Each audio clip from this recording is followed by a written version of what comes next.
Hello, everyone, and welcome. My name is Tracy Anderson, RISE Association Marketing Coordinator. We are delighted to have you join us for today's webinar titled Transitioning from Retrospective to Prospective Chart Reviews for Early Risk Identification, presented by today's sponsor, EXL Health, featuring Mark Bigelow, Jennie Smith, and Varun KP, who I am going to introduce here in a second. I do have a few housekeeping items to go over with you for those who are new to our webinars. So as you might have noticed when you joined, all attendee lines will be on mute, and of course they will remain throughout the entirety of the event. Of course, all of your feature buttons are located at the bottom of the screen.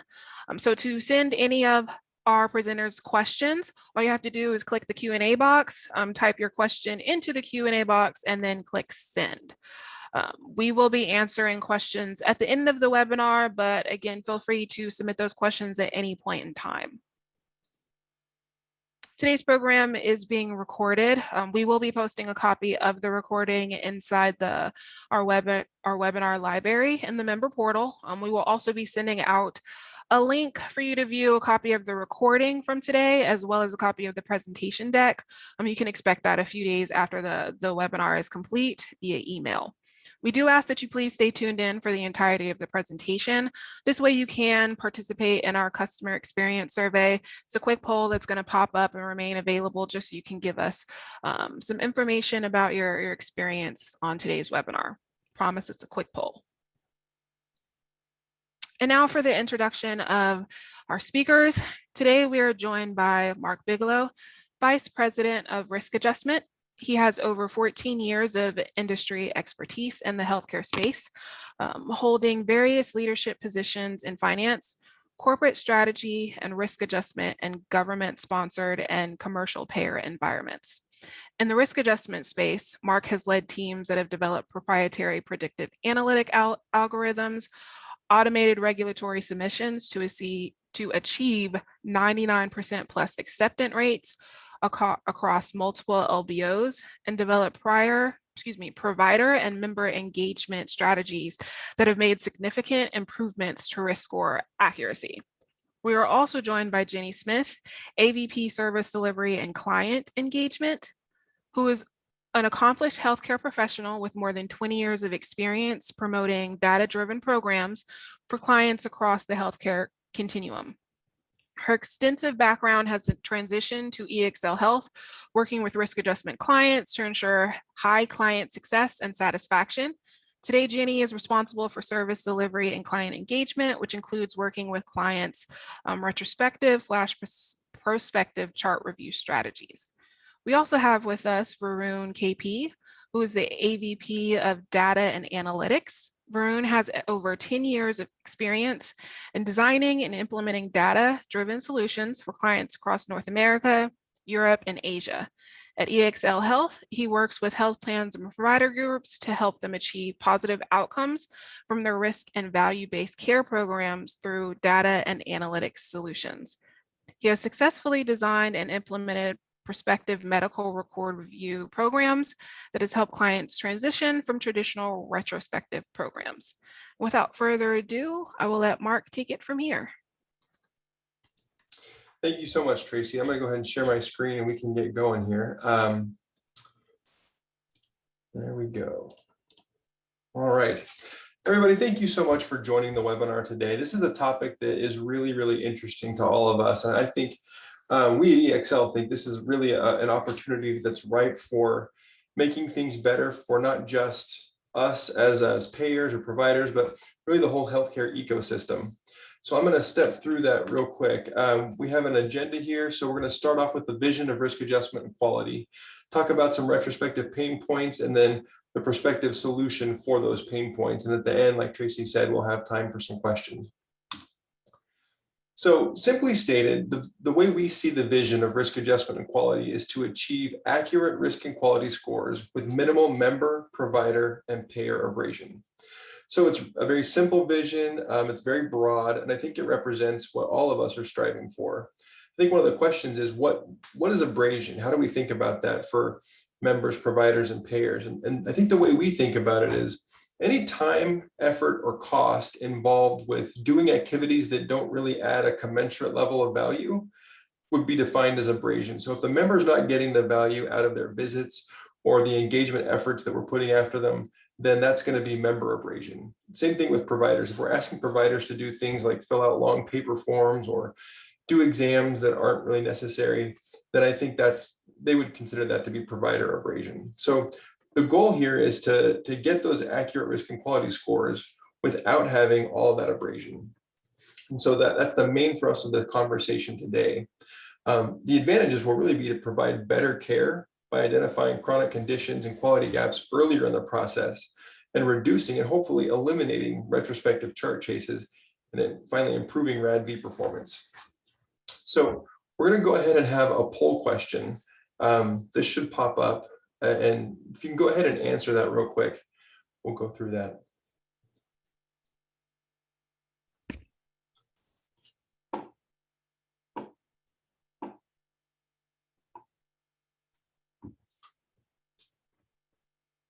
So the question is, does your retrospective chart review process increase or decrease abrasion? And that's meant to be as it is right now.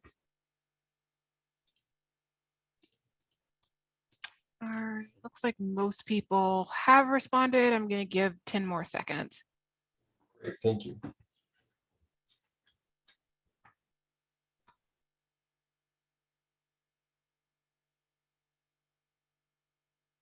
Okay.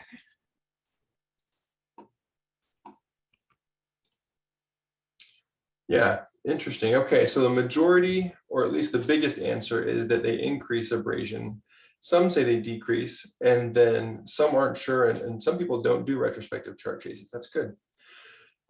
So we kind of expected most people to say that they increase abrasion. I think a lot of that stems from the providers not really seeing any value out of that process. And so we're going to talk about how they can see value from the process.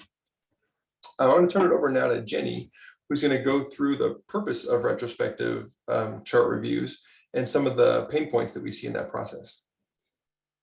Thank you, Mark. Hi, everyone. Thank you again for joining us.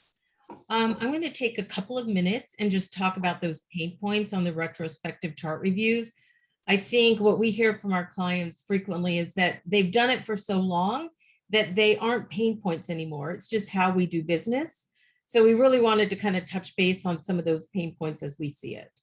So on the next slide, we want to talk about loss. Oh, poll question, forgot about that. Tracy.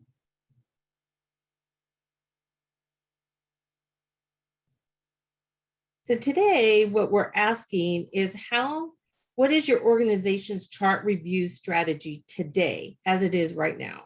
Is it retrospective, prospective, both, or neither?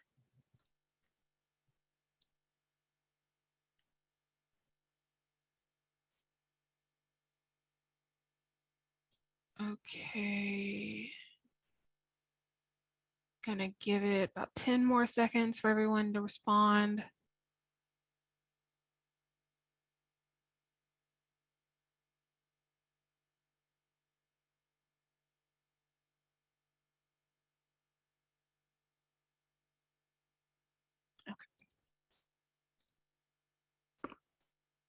Yeah, both retrospective. Okay. It's good to know. So thank you for participating in the poll. So we'll start with lost opportunities. And this is just a quick couple minutes to kind of refresh where we are on those pain points. And I would say most of us know that once we start looking backwards, we're already looking at data that is slightly out of date or out of date. And at the end of that, it really lessens our ability to clarify the diagnoses. The other piece of this is once the payment window closes, there's really no way to recapture those missed conditions. And during this process, as you submit those items that you're able to capture, really you're deferring your payment probably 18 to 24 months at that point. So that's your lost opportunity. Then we look at the cost of the retrospective, the pain points related to the cost of a retrospective review. At that point, on the next slide, oh, sorry, cost, there we go. On the cost of the retrospective review, it's the additional effort that goes into identifying the members that you want to do the retrospective review and refining that suspecting for those chart reviews. The chart reviews, the charts that are retrieved and reviewed may not have any risk adjustable diagnosis codes. So at that point, it becomes a lost opportunity. You've put in all this effort to retrieve the charts, but yet there's nothing to be retrieved. So that's some of the lost costs that are involved. And then the next one is about quality. And I think this one is kind of self-evident for all of us, which is we get paper charts that we're retrieving, even if they're sent to us electronically. And then what we see is there's a dark header, or the quality of the font isn't good, and just the quality of the facts, even if it's electronic, is difficult to read. And then we either make the assessment of whether or not we go back and forth to get a better quality, or do we just walk away from the charts that we're retrieving that we can't read. And then the last pain point that we have related to retrospective charts is about the time. So there's time, and then there's timing as well. So what we've seen over the last year is sporadically we've been unable to retrieve charts, because as we contact the provider practices, frequently they are inundated with, some of them have sent staff to do vaccine clinics for COVID, so they don't have the staff in the office and they're just taking care of patients, and they don't have time to do these extra tasks like retrieving charts. And then there's the notion of how many times do we ask them to go back and retrieve charts for us during the year. So those two items, and then the last one would be the timing that it takes for us when we solicit a copy vendor to assist in the chart retrieval process. Sometimes copy vendors can take 6 weeks to turn around a chart. Sometimes we prepay a copy vendor, so that takes several weeks, and then we add the additional time to retrieve the chart. So most of these locations, we don't have direct access if we're retrieving paper charts. We typically go through a vendor. So between the 4 main lost opportunities, or the pain points for the retrospective charts, is the lost opportunity, the cost in retrieving the charts, the quality, and the time. And then we'll touch on more of these points as we talk about the prospective. So Mark, I'll turn it back to you. Thanks, Jenny. Yeah, so we hear from a lot of providers, we hear from a lot of people that are involved in the retrospective chart process about those pain points. And so we want to talk about how to solve a lot of that. And so a prospective solution would then mean you get the charts and analyze them before the visit to ensure that the proper documentation is done during the visit, so that all relevant codes can be captured and there's no need to go back again and do any more chart retrieval later on. So we'll talk about what that looks like. So kind of an overview of the process now, a retrospective process. You typically start with the member gets a visit, right? So the admin staff has a list of patients, they schedule them, the patient visit happens, the physician documents what happened in the visit, a claim gets submitted and then processed by the health insurance company. So that process can take around 2 months. It can take less than that, it can take more than that, but 2 months is a reasonable amount of time for all of those steps to happen. Then a couple of months will pass and your retro project will start. And so you'll create your suspect list, you'll do the chart retrieval, the charts will come back and get coded, and then you'll analyze the data for suspects. And then you'll have your codes that you can submit to CMS. And that can often take 4 months. So that can take less than that, more than that, but around 4 months is a reasonable amount of time. Meaning this whole process takes 8 months. So because, for Medicare and Marketplace, you've only got the calendar year, unless you started this process before April, all you've really done is identify missed opportunities in the current year and suspects for your next year. But you've got a ton of lost opportunity in the current year that doesn't help the financial position of the plan and doesn't help you have accurate documentation for the current year. So the first step is just to switch that. right? So to make a continuous process and switch what happens when. Just by doing that, notice we're not even decreasing the timing here between the 4 months and the 2 months. You can kind of turn this thing on its ear and make it better. So if you start by creating your suspect list, your chart, getting the charts, getting the data and getting it analyzed and giving that to the administrative staff before they schedule a patient, then they come in prepared. So if this starts at the end of, say, the prior year, and then in January, your admin staff has all of these suspects ready to go, then when the member comes in, say in January or February, everything you knew about is documented. The only time you'd have to re-pull a chart or have a member come back in is if something happened during that year that would cause you to get some data suspecting that they have other conditions now that are new that year. But there won't be any more of this chasing history that was already easily available at the time of the visit. So that's a huge benefit and something that gives physicians, a reason to participate in this process. And it helps reduce that abrasion for them because it gives them something useful from this process. So again, just by putting chart review and analysis first and switching to a prospective process, then you get a lot of these advantages. So the member and physician time are used more efficiently. Gaps are closed in the first exam instead of a second visit. Members get stratified appropriately. So instead of having a member get prioritized as the highest priority member who may not have a severe condition as another member, had you had the right data at the right time, you can get that member stratification right. It gives educational opportunities for physicians and coding staff that can be capitalized in the current period, and that aligns provider and payer incentives in the chart review process. So switching to that is good, and it's something I think that is really, really helpful, and physicians seem to respond really well to that.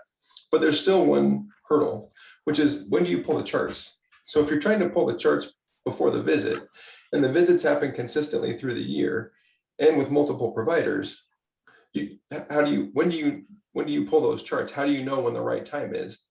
Ideally, you'd pull them all the time, every time a visit happens, but it's not feasible to run a continuous retrospective manual chart chase process. But if you only pull it once or twice during the year, you kind of have some of the same problems. It's a little bit better, but it's not as efficient as it could be. And so I'm going to turn it over to Varun to talk about how a digital transformation can make this process sort of ideal for everybody involved. Varun? Hey, thanks, Mark. So I'm going to spend the next few minutes talking about how we can leverage digital transformation to make prospective chart reviews even more effective. By digital transformation, I mean embedding a host of digital technology like NLP, interoperability, and even certain aspects of RPA. Now, what are the advantages that digital transformation brings in? You can retrieve charts as soon as the encounter is complete. All changes that are made to a member's chart can be archived at any point in time. There is a bidirectional interface that's established, and any new and updated charts can directly be routed through an NLP engine that scans it for new codes for suspects for any potential missed opportunities. And any new codes found can be immediately added to a suspect list. It could be weighted for probability, and then it could be routed for further action. Then the other final benefit is that suspect lists can be refreshed continuously in case of gaps that are closed during an encounter. Those gaps can immediately be removed. And if there are new suspects that come in, they can be added. And this can always be made available to a provider at the point of care. So this information can be directly pushed into the EMR and made available whenever the member has an appointment or a visit. The next slide, please. So how does this look? How does a prospective solution look? Now, there are two broad data sources that this can be classified into. One is the historical claims, the member information, including eligibility, other historical information that typically resides with the payors, both medical and pharmacy claims in this case, and then the clinical information that resides in EMRs. what is critical is establishing an interoperability engine. The interoperability engine helps you connect to multiple EMRs across multiple provider facilities seamlessly. Collect clinical information from the charts. That's not restricted to just EMR labs biometrics, but also scheduling, imaging. A lot of such information can also be pulled in near real time. This can then be merged with claims information or historical data that you have on the members, including previously accepted diagnosis by CMS.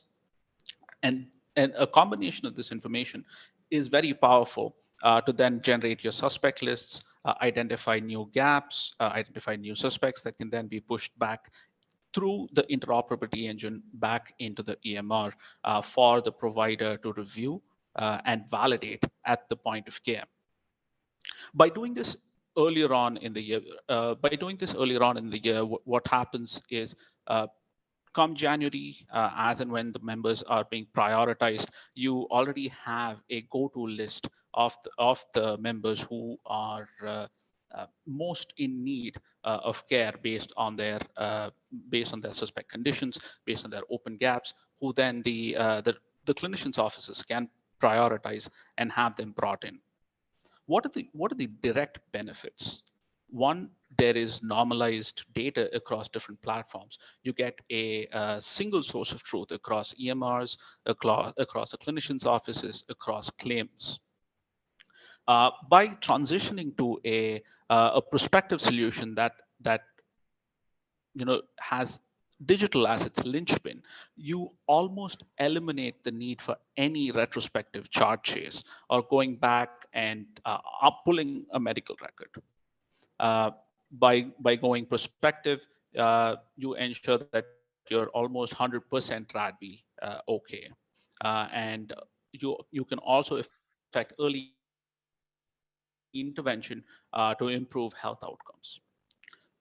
To address some of the pain points Jennie was talking about earlier, real-time chart chases eliminates the need for any expensive copying, reduces provider abrasion.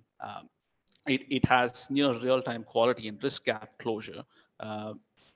Any charts with newly captured HCCs that were not previously associated with a member can immediately be flagged and sent to coders or sent to a human coder for review and validation. Any unsupported diagnosis can be removed in near real time, thereby ensuring your 100% RADV validation. Members with new conditions, with newly developed conditions, can then be rerouted to case management for early intervention.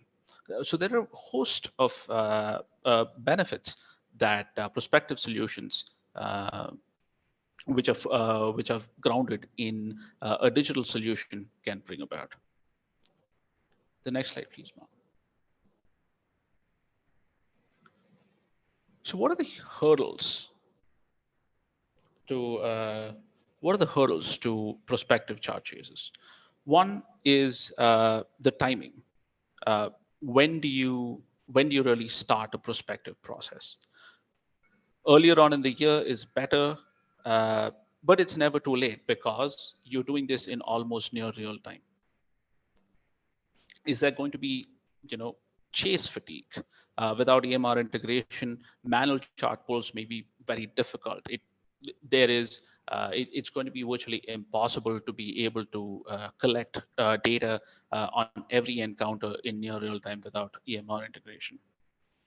Then EMR connectivity is the other challenge that you come across. Nowadays, there are many interoperability engines that you can leverage who have access to a host of widely used EMR systems, and interfacing with those can help you establish that EMR connectivity. And then finally, it's the internal barriers of the process changes. Sometimes we are set in our ways of going through the motions to achieve a specified result. And this would need to change. This would need to change to forward thinking, to early prioritization, to looking at prioritizing members based on clinical and claims data that you have earlier on in the year, to then scheduling or pushing it down to operations, and then also influencing the providers to actively participate and look at these suspects, look at these chase lists, look at these gaps and recommendations that are coming in through the EMR.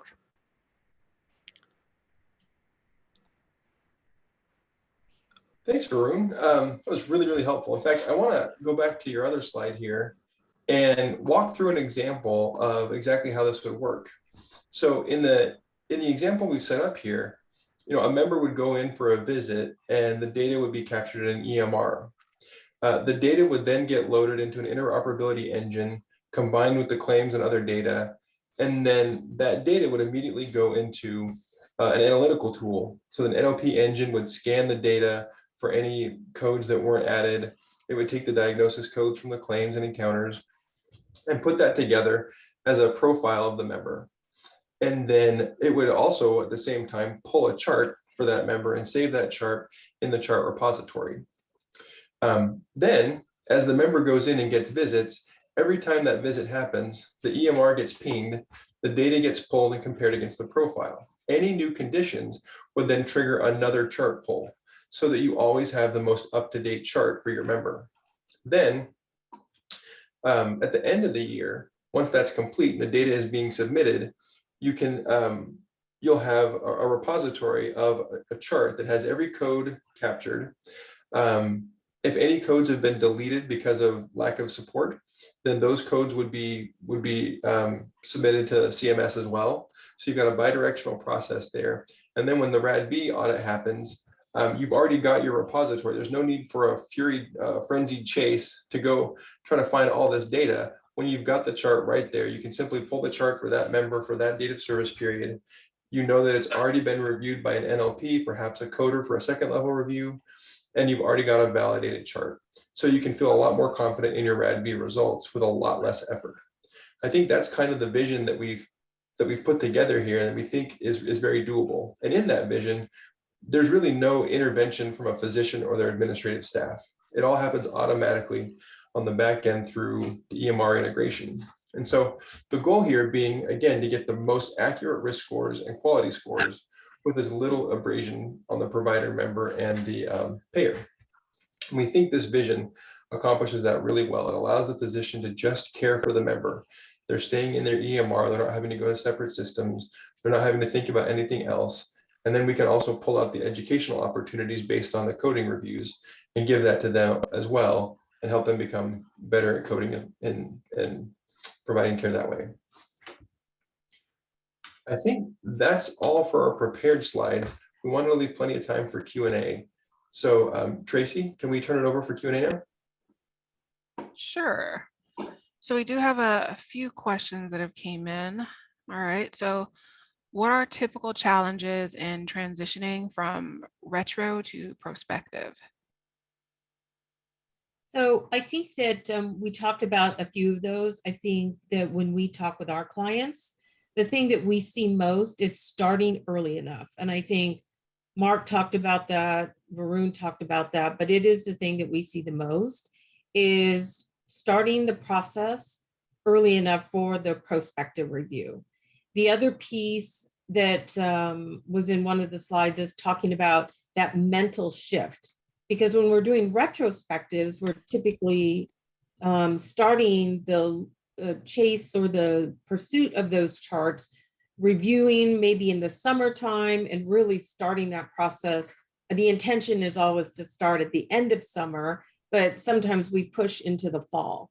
But I think for the prospectives, we really want to start focusing on the start of the year, and the earlier we can do that, the better. And then I would say beyond that, and that mental shift is really, there is going to come a point as the prospective reviews progress through the year that you're going to want to do a portion of a retrospective review. And I noticed on that poll, there's a pretty substantial amount of folks that said they're doing a prospective and a retrospective review. And I think that's as you progress with this prospective review, you start transitioning to and adding in a retrospective review. And when you start doing that, you need to be careful that you don't overlap your lists and kind of cause additional abrasion with the providers. So I think those are typically the biggest difficulties in transitioning. Okay, following up on that, what prospective solutions could you suggest for a smaller plan that cannot currently employ an interoperability vendor? It's a really, really good question, because a lot of an interoperability vendor isn't necessarily feasible for everyone. And I think the first thing is to harvest the benefit of just switching to a prospective process. So getting the mindset and the internal barriers down, mapping out what the timing and what the process will look like under a prospective solution, and figuring out which of your providers will be most effective at doing that and most on board with doing that. It doesn't have to be the entire network. It's probably going to come down to your top, say, 10, 20 provider groups, and then really figuring out how to make it worth their while. Is there a BBC arrangement? And once you've got that figured out and you've got the process mapped and they're on board, I think you'll be able to work creatively with the provider groups to figure out how you can get the data from them more quickly and efficiently than just through claims and encounters. But I think in a worst case scenario, you do get quite a bit of benefit just from switching to a prospective solution and process. And then the interoperability piece takes you to the next level and automates most of it, but you still get some just by going prospective. Okay. And how does it all work without EMR access? Yeah, I think it's the same answer. Without EMR access, you kind of move to prospective manual process, and you just work with your provider groups to figure it out. Okay. So we do have a follow-up question on that as well. Do you find it difficult gaining access to the EMR, EHR systems?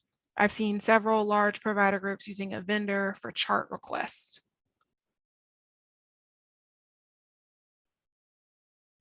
Varun, do you want to take that? Sure. It in some cases it can be difficult gaining access to EMR, EHR systems, but typically we've not faced too many difficulties. We have at least EXL Health has a very robust partner ecosystem that we work with as well, who help us establish these accesses to the EMR network. And then once we have that EMR network, we hopefully won't have to use the copy vendors like Ciox Health. We would get away from using those vendors. Yeah, and it really depends on the provider group being willing and able to work with the vendor to get their system set up for interoperability. Usually some kind of a VBC arrangement or some kind of an incentive will go a long ways to helping that. And then of course the larger systems we'll have a robust IT department that can kind of make that happen. It's less of an effort for them. Okay. So this next question we kind of did answer a little bit, but there's like a second part that I think would be beneficial. So the first part is, how does EMR integration work? And then following up, do I have to set that up with each individual provider group? I can take Yeah. that. Please, vendor, or please, Varun, go ahead. Sure. So EMR integration typically works through. So EMR integration, as it is, it's connecting to individual EMRs, be it your Epic, your Cerner. All of them work off different protocols. Some work off FHIR, some work off HL7. In EMR integration, how it typically works is you connect through APIs, normalize the data. So anything coming out of, say, an Epic or Cerner is standardized. You get information, you get data in a standard, consistent API format that you can then that your organization can then ingest and then use internally for analytics or operational purposes. And to answer the second part of the question, do you have to connect individually to provider groups? It's yes and no. It again depends on who you're going to partner with, who's your chosen, your preferred vendor of choice. But they usually can help you negotiate these things very quickly and get into VBC-based arrangements with the provider groups. Okay, and then how would you suggest or motivate a provider to participate in a prospective review? Start that. I think that what we've seen with our clients is there's usually an educational campaign that goes along with this. So explaining to providers that there could potentially be less requests, hopefully, or scheduling certain times within the year that they're going to get these requests. And then also showing up front where they will see a reward, right? There will be less intervention after the fact if we interact with the members adequately before the fact. So one of our clients says it's doing today's work today and not doing today's work tomorrow. That's kind of their mantra when they're talking to providers about this. So the whole idea is doing it at the time you see the member. So that's one of the ways. And I really think it's around this educational campaign and selling it to the providers on the basis of less disruption in their practice and their patient care. It's really more where you're partnering with the provider to do what's best for the member going forward. Is really more about care than it is about pulling data and a data exercise that only benefits the health plan. So it's a real opportunity to form that partnership and a process around it so that you can be a part of those conversations in helping to care for the member. All right. With prospective integration, does it make sense to also perform risk mitigation audits as well? This is something new that I'm hearing about in the industry.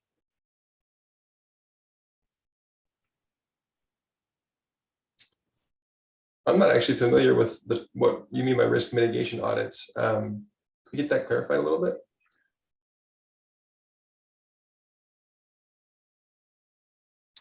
So it does look like that question was submitted anonymously. If you want to go ahead and put the clarification either in the Q&A or into the chat, I can re-ask that question. I'll give it a second. And then while we get clarification on that question, going back to EMR, if transitioning without EMR integration, how do you decide how often to pull the charts?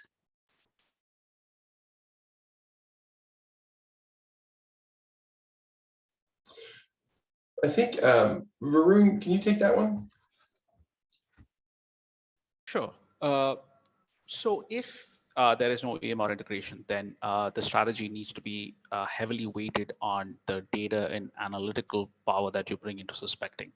Once you have a solid suspecting engine built out, that'll help you prioritize your patients. And usually, again, in areas where we don't have access to EMR, we risk stratify patients into 3 broad categories, and then based on their severity, we pull charts anywhere between 3 to 5 times a year for the high risk categories, the medium risk between 2 and 3 times, and for the low risk that we stratify, we pull it once, and that's usually the annual wellness visit alone, or the annuals. Yeah, so it's between that range that we typically adopt when we don't have access to EMRs. All right. Well, those are. Oh, go ahead. Just going to say, circling back to the question about prospective integration and risk mitigation audits, without knowing more about those audits are, I think the biggest value of the prospective integration with an EMR is having a current up-to-date data set at all times, so that you always are churning and analyzing the most recent and complete data set. So I think once you have that, it's not just a matter of it, helps with this prospective process. It doesn't just help with RADV or risk mitigation audits, it helps with everything. And that's the real power of this, is having that data set at all times and being able to action that on the behalf of any member and provider group that you're working with.